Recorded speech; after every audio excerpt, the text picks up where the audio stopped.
toujours pas ensemble. Et bien d'accord, méditer toujours ma camarade. T'as la méditation, on va mettre un ordinateur, on méditer. Le cœur, c'est le diable et amène la pauvreté. On va mettre encore ce qui Facebook et Sopani. Quel est la masse sur la Facebook? Au début, il y a un soto, il y a un méditer ceux qui posent dans Facebook, posent moi ensemble. Partagez la bande de co. Partagez la bande de co, parole de Dieu. Mouton le bélo makamabe. Effacez ou talisez l'évangile. Parce que les amis, tu dois comprendre. Ils ont d'abord bien. Parce que l'évangile, ils ont se propagé à partir de Facebook. Aux gens ici, tantôt aux gens en Indonésie. Mais il y a des gens qui ont été à partir de Facebook. Yo kasi no zo bima ezama musu nzaba zo permettre ngo parce que bakili yako yana nute esengi loba ezala répandu na monde entier e ko yende ni ngala na ko kende na ebité ezala volonté nzambe na kende soit na ba ceux qui soto ceux qui wapi ceux na ba mboka nini kuna wana nzaba permettre mais tant que na sawo ceux qui na kete ceux qui nous ont kete mais à partir de Facebook, à partir d'Internet, nous allons permettre pour nous partager l'évangile. Mais quelle est la montation méditer, ma camoza bosoto, iniquité, motemane, et vani kakawana, surtout ce qu'on fait, au moins la basse, on a babimi kaka, waouh, inscrivez-vous gratuitement. Ah, vous voulez pas me dire, moi, je le vais. Ne babimaka, babemaka bamote, yo fongola kaka page na yo, au moins la babimi c'est kaka, ah, naïe. Téléphone est gratuit.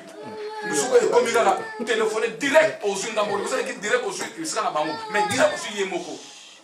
Le bureau gratuit, c'est la pauvreté. Parce que nous avons médité ma camoana. Wana moi l'église est s'enrichir aux alatés. L'église a kaka négezali avec la pauvreté. Nous allons commencer à fuir la pauvreté. L'église de Dieu, c'est tout qui ma pauvreté. Nabiloko Oyu. Cinquième. Le pied qui se hâte de courir au mal. Abina yina mabe, makolona yo, ezoki makaka esika ya mabe. Ezoki ma, oh la Bible dit que le pied qui annonce l'évangile de l'Éternel soit béni. Makolezo tambola pas l'évangile. Makolona est pas molama. Nakena ndako na annonce l'évangile parce que makolona ngande mutememinga. Mokolo makolona kozalate, okoregeto bien nzambe.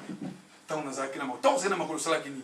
Le l'homme pour les katani, selon le baquet nzambe, ce qu'on passe à makolo, dans le temps évangile, on m'en est tout ça là. Bah te belé, bah ça va voir. Te belé, abio nzambe, soko pes, yoka, soko pesinga, na kokanga manayo aposio. Nous te disons ça. Frère, na oyaka dimanche, dimanche on y était sur la bengue, non? Wana na téléphone bandi ko kosa. On me dit ko kosa ba konza mutu. Pour même attendre tout ça dans le côté, mais si on a un téléphone, on va prendre tout parce qu'on a ça. Le pied qui annonce l'évangile, Babi Makolona est pas maman, ils ont béni. Mais le pied de l'eau, Makolona est qui est d'accord pour Namabé. Voilà comment la pauvreté, les autres dans la quatre églises.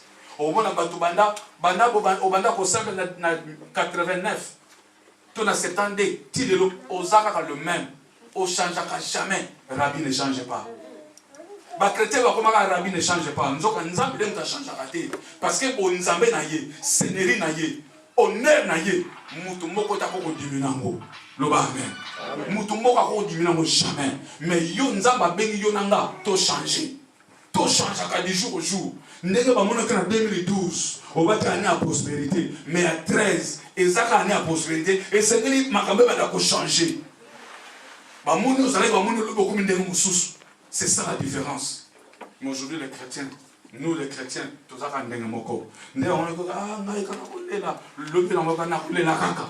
c'est ça la pauvreté. Nous devons échapper à la pauvreté. Et ce que la pauvreté, l'église en Zambie jamais pour avancer. L'église en Zambie jamais et commence sa gloire en Zambie. Parce que la Bible lobby que l'argent répond à tout. C'est la Bible, c'est la parole de Dieu. L'argent répond à tout. Même Jésus, avec qu'il a posé la mort. Pour ministère et un impact, il y a qui a besoin de bon. Ce n'est pas pour rien à ce que Judas a la trésorerie. Parce que bon est contribué qu'il a œuvre à Jésus. Bon, l'église n'a pas besoin de l'eau. La pauvreté. Nous devons échapper à la pauvreté. Voyez qui 6e. Et 7e, 5e, 6e.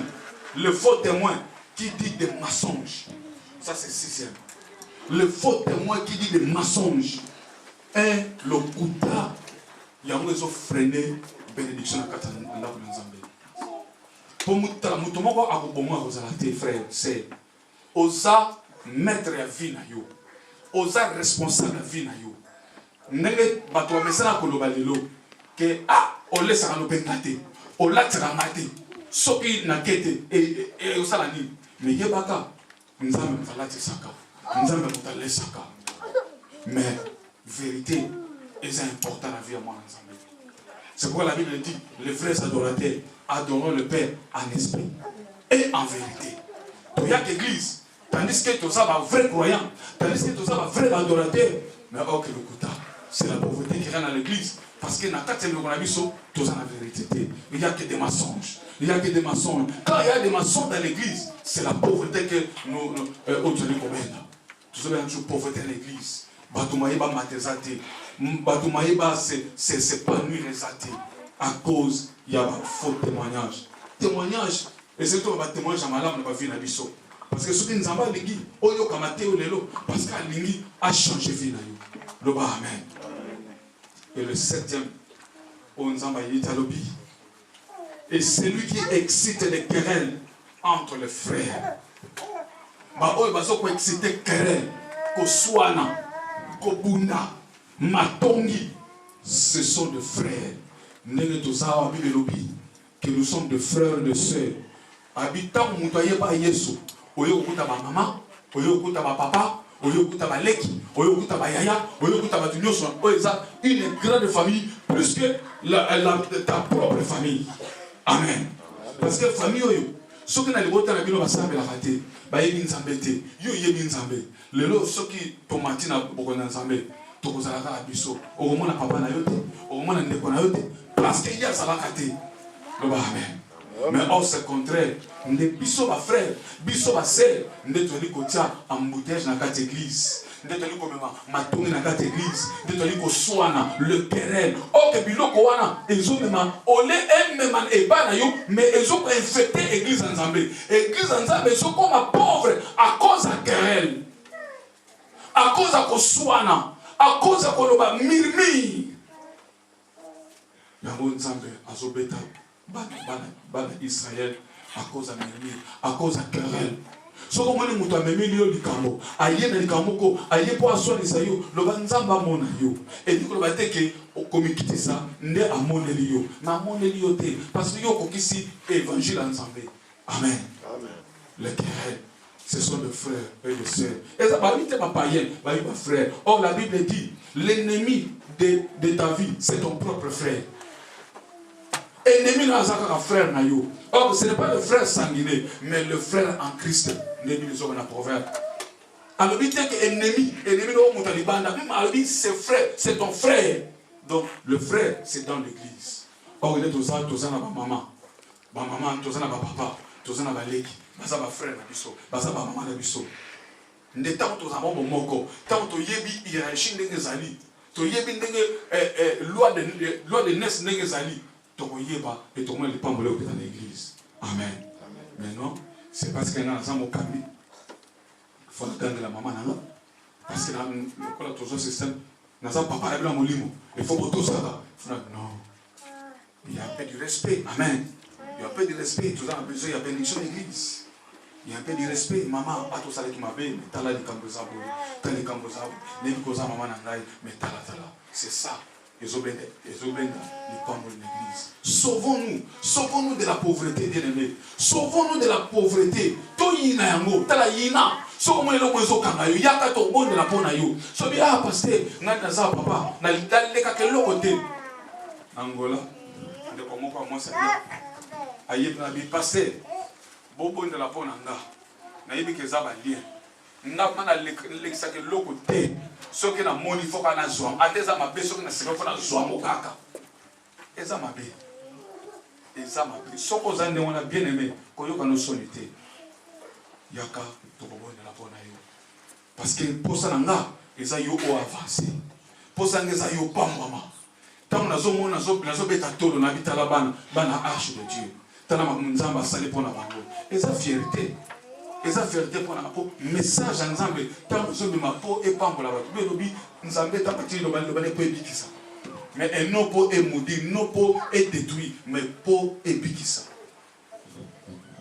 et ce que vous allez soit béni pour nzambe wana alingio nzambe wana azana poste à vie na yo ozana ba projet belé ba de ozana ba projet mais pourquoi projet zo avancer à cause de makambo wana ce que tala point oyozali ozana point sopa na yoza bien non oza na besoin eloko moko okende kwa sunga eza mabete ndeko sunga yo na defsote amen ndeko bible lobi ndeko mo azana dette unique soki ndeko mo ka yé ko senga yo pesa ye moko parce que ozana ode a moko ozana ka moko o pesa bo yo otela ndenge amen église amen donc eza malamu to sungana na koko ya bibo mama na sepene loko na zongo na zoko peso mbongo na yo dimanche parce que dimanche o komi futela mon kome yebo ozobe na pauvreté mais to kima na pauvreté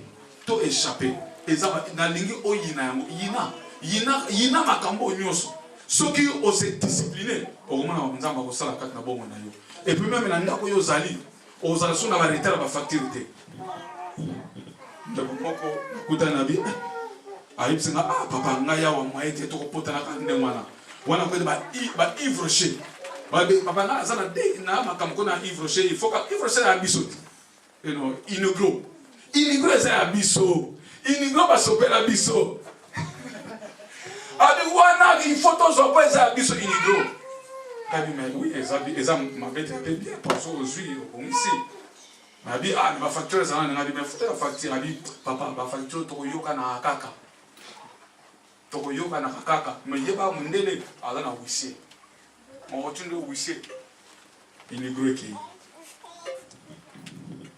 ya mwana ceux qui te se discipliner au